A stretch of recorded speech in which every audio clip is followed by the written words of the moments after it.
কক্সবাজারের পেকুয়া উপজেলার বারবাকিয়া ইউনিয়ন যুবদলের আহ্বায়ক কমিটি অনুমোদন দিয়েছে পেকুয়া উপজেলা যুবদল।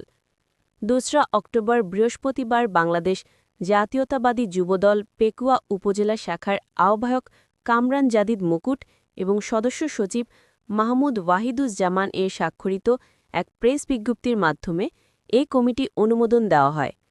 উক্ত কমিটিতে শওকত হোসেনকে আহ্বায়ক এবং নুরুল হোসাইনকে সদস্য সচিব করে ৪৬ সদস্য বিশিষ্ট আহ্বায়ক কমিটির অনুমোদন দেওয়া হয়।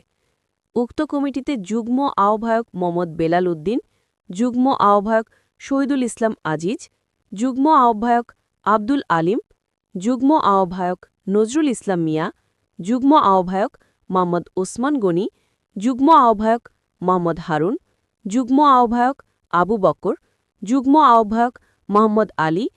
যথাক্রমে উক্ত কমিটিতে সদস্য হলেন নুরুল মিজবা, মোহাম্মদ ইসহাক, মোহাম্মদ নুরুল হোসাইন, মোহাম্মদ রশিদ, মোহাম্মদ আশেক, মোহাম্মদ আজিম, মোহাম্মদ করিম, সাইফুল করিম, মোহাম্মদ গিয়াস উদ্দিন, মোহাম্মদ মুইন উদ্দিন, মোহাম্মদ নিজাম উদ্দিন, মোহাম্মদ মানিক, মোহাম্মদ হারুন, মোহাম্মদ ইসমাইল, মোহাম্মদ বাদশাহ, সাদ্দাম হুসাইন, মোহাম্মদ ইকবাল হোসাইন, মোহাম্মদ আশিক, মোহাম্মদ মিজানুর রহমান, সাদিকুর রহমান, মোহাম্মদ মামুন, মোহাম্মদ নয়ন, মোহাম্মদ কামাল উদ্দিন, কমর উদ্দিন, মোহাম্মদ মিনহাজ, মোহাম্মদ ইমরান, দিদারুল ইসলাম, রেজাউল করিম, নুরুল কাদের, মোহাম্মদ মোরশেদ, আব্দুর রহিম, আক্তার হোসেন, কবির হোসেন, আমজাদ হোসেন, নিজাম উদ্দিন, মোহাম্মদ মুবিন।